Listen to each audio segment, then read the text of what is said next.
When we think of the Harry Potter series, we remember it as the story of a boy destined to defeat the Dark Lord. But hidden in the shadows was another tale, a story of pain, sacrifice, and a love that never truly died. Severus Snape was never the chosen one, yet in many ways, his choices shaped the fate of the wizarding world. Today, we dive into the saga not through Harry's eyes, but through the eyes of the man who was his greatest protector and his most complex foe. Now, Severus Snape's life began in hardship. Born to Tobias Snape, a bitter muggle, and Aline Prince, a witch with dwindling hope, Snape grew up in a cold, loveless home. His refuge was magic, something that made him feel powerful even when everything else made him feel small. And then came Lily Evans, a girl from a nearby town who shared that same spark. Now, meeting Lily changed everything. They practiced spells together, shared secrets, and dreamed of escaping their small lives for something greater. But fate intervened. Hogwarts split them apart. Lily went to Gryffindor, Snape to Slytherin, and what seemed like the simple school rivalry became a chasm that would eventually swallow their friendship. And then there were the Marauders. James Potter, Sirius Black, Remus Lupin, and Peter Pettigrew. To the outside world, they were heroic pranksters. To Snape, they were relentless tormentors. Public humiliation, bullying, and that infamous moment by the lake, these events carried bitterness into his deep soul. Feeling powerless, unloved, and constantly belittled, Snape found belonging in darker circles. The dark arts promised him mastery. Lord Voldemort promised him importance, and becoming a Death Eater wasn't about evil, it was about finally feeling seen. But that path demanded a price. And when Voldemort marked Lily and her family for death, Snape made the most desperate plea of his life. He begged for her protection. He offered his loyalty to Dumbledore, not out of ideology, but out of love. And Lily's death broke him. From that moment on, everything Snape did was not for glory, but for penance. Snape became Dumbledore's man. He spied on Voldemort, risking his life daily to feed information to the Order of the Phoenix. He accepted a position at Hogwarts, teaching potions and later, reluctantly, defense against the dark arts. To his students, he was cruel, calculating, and cold, but to Dumbledore, he was the sword hidden in plain sight. Every insult to Harry, every sneer at the boy who lived, was a mask.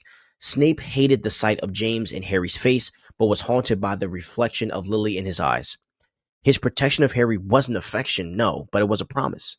He brewed the potion to heal Harry after Quidditch injuries. He countered curses that could have killed him, and even risked his cover to save him during the Philosopher's Stone and beyond. The reveal of Snape as the Half-Blood Prince is one of the most telling moments of his life. The very name was a rebellion, rejecting his muggle father while embracing his witch mother's legacy. His old potions textbook, filled with genius level spells and modifications, showed his brilliance, but it also showed the bitterness of a man who was never truly accepted for who he was. And by the time Voldemort returned, Snape's role became more dangerous than ever. He had to convince the Dark Lord of his loyalty while secretly working for Dumbledore to guide the prophecy, protect Harry, and prepare for the final battle. Now, perhaps the darkest choice Snape ever made was the one Dumbledore asked for him, to kill him. In that moment on the Astronomy Tower, Snape's soul split yet again, not because he wanted to kill Dumbledore, but because he had to protect Draco Malfoy and maintain his cover as a spy. He became the headmaster of Hogwarts under Voldemort's regime, a role that placed him in the position of the villain once more. Yet, secretly, he protected students from the Carrows and gave them what safety he could, and continued to watch over Harry from the shadows. In the end, Snape's story ended as it began, with love and loss. Voldemort, misunderstanding the Elder Wand's loyalty, ordered Nagini to kill him. As his life drained away, Snape didn't beg for mercy, but he gave Harry what he needed, which was his memories. The memories were his confession, his redemption, and his truth. And we learned of his promise to Lily, his relentless devotion, and the meaning behind one word that defined his life: always. Harry Potter, the boy he protected yet tormented, grew to understand the man behind the mask. Naming his son Albus Severus was more than respect. It was recognition that bravery isn't always loud, and heroes aren't always beloved. And Snape wasn't the perfect man. He was flawed, bitter, and often cruel, but he was also one of the most courageous, complex, and self-sacrificing figures in the wizarding world. When we see Harry's story through Snape's perspective, it becomes something else entirely. Not a tale of black and white, but one of shadows and sacrifice. Severus Snape didn't just fight in the war, he bore the weight of it so others could win. Now that is Harry Potter from Severus Snape's perspective. I hope you guys enjoyed this episode of diving deep into Severus Snape's viewpoint of Harry Potter. Please like and subscribe to the Loreverse for more. We're going to do a few more of these. It's going to be like a little video series that I'm doing with Harry Potter.